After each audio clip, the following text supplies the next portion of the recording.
Hi, it's Pastor Paul L. Anderson here at the Fountain of Raleigh Fellowship, where we believe God's blessings never stop flowing. It is Worshipful Wednesday. It is that day we're right near the middle of the week, and we give God the glory, the honor, and the praise for allowing us to be in His presence one more time and thanking Him for all the wonderful ways He's been with us and carried us through all that we've been through.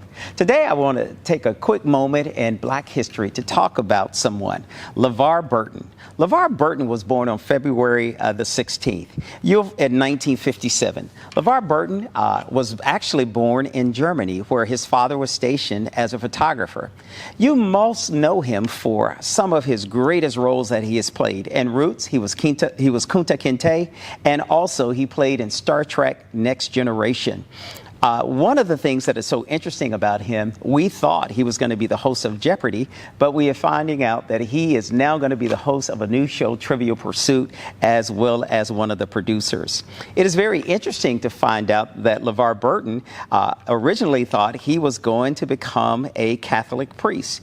He went to St. Pius Seminary, and after going through that experience, he had a change in course. He decided to go to the University of Southern California, where he studied drama and theater. Thank you, LeVar Burton, for the wonderful work you have done with kids and all the kid shows, and how you have done so much for so many of us. Thank you for your contributions to African American history. Today, look with me into the Gospel according to St. Luke, the 11th chapter, verses 37 through 52 from the New Living Translation. It is here that Jesus criticizes the religious leaders. As Jesus was speaking to one of the Pharisees and invited him, and he was invited to his home, so he went to take a place to sit down, and it is here where he sits down, and everybody is doing this ceremonial hand washing that is required by Jews as their customs. And the Lord said unto the Pharisees, He said, you do something that is so interesting. You do all this stuff on the outside, but in the inside, you haven't changed at all. He says you do the ceremonial washing of your hands, washing of your feet. You do all of this ceremonial stuff, but is there really a change in your heart? I think when we begin to look at this text, it lets us see some of the things that is happening around Jesus. Jesus now calls into question the religious leaders who have a form of godliness, but denying the power thereof. We find this text, especially in this month, to be so true, how so many people say we love God. You know, February is not only African American History Month, but it's also Human Relations Month. We have to ask ourselves, do we treat all people with fairness and with equity? Jesus is now calling into question the religious rulers of his day. He said, you do the outside things, you do the formalities, you do all the things that is required in the law, but have you really had a heart transformation? Is there something that has taken place that you really mean what you're doing from the inside out, not from the outside, to make people think you're this way on the inside? I guess it becomes so important for all of us to see that Jesus says that on the inside, you're full of greed, you're full of wickedness, you're full of filthiness. He says you look good on the outside, but the inside is a whole different story. Have you gone to a scene in a movie and outside you see this big building, and you go on the back side of the building, you find out it's nothing but a facade. It's just something that is colored beautiful to look pretty, just for the outside, for the exterior presentation. How much is it like that in some of our lives? That we do a wonderful facade on the outside. We look good, we sound good, we talk good. We do those things that people can see to make it look like there is something good on the inside. But like it is that facade in the movie theater, it's hollow, it's nothing there behind it. Could it be that way in some of our lives? Could it be that way in some of our congregations? Could it be that way in some of our denominations, that we look good on the outside, but on the inside is the same as usual?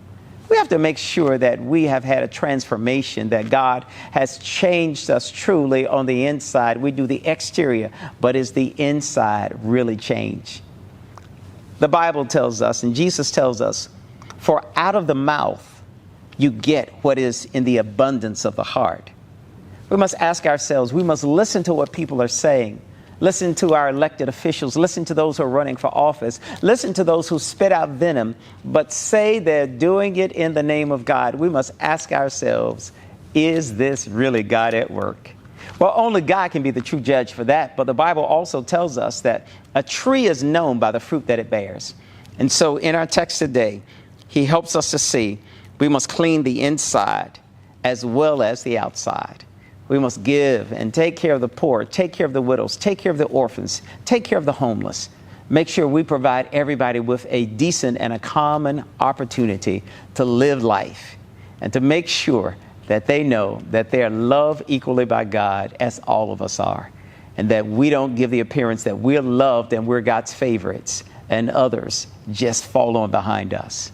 The text is one that challenges all of us to ask the question, are we clean on the outside and the inside?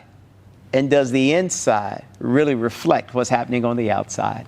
I do hope and pray that all of us have had a transformation, that God's Spirit is at work in our lives, so we can tell everybody on this Worshipful Wednesday, I'm glorifying God because he has changed me on the inside as well as the out. God bless you, heaven smile upon you, and we'll look forward to reminding you that in 2022, God has a blessing in store for you. I'll see you on tomorrow. To sow a seed to the Fountain of Raleigh Fellowship, visit our newly redesigned website, thefountainofraleigh.org, and select Sow a Seed from the homepage. Also, giving has been made easier with the new Fountain of Raleigh app, available now in the Apple App Store and Google Play Store. Download today, select Giving from the main menu, and then follow the directions to complete your giving through Subsplash. Thank you so very much for all of your gifts and donations that you've given to the Fountain of Raleigh Fellowship. We thank you for what you've done in the past, what you're currently doing, and what you will do in the future. Your gifts and donations helps us to spread the gospel of Jesus Christ, not only locally, but throughout the world. Thank you again for your gifts, and may God continue to richly bless you. It is here at the Fountain that we believe that we are exceedingly and abundantly blessed, and may you receive those blessings that God has in store for you.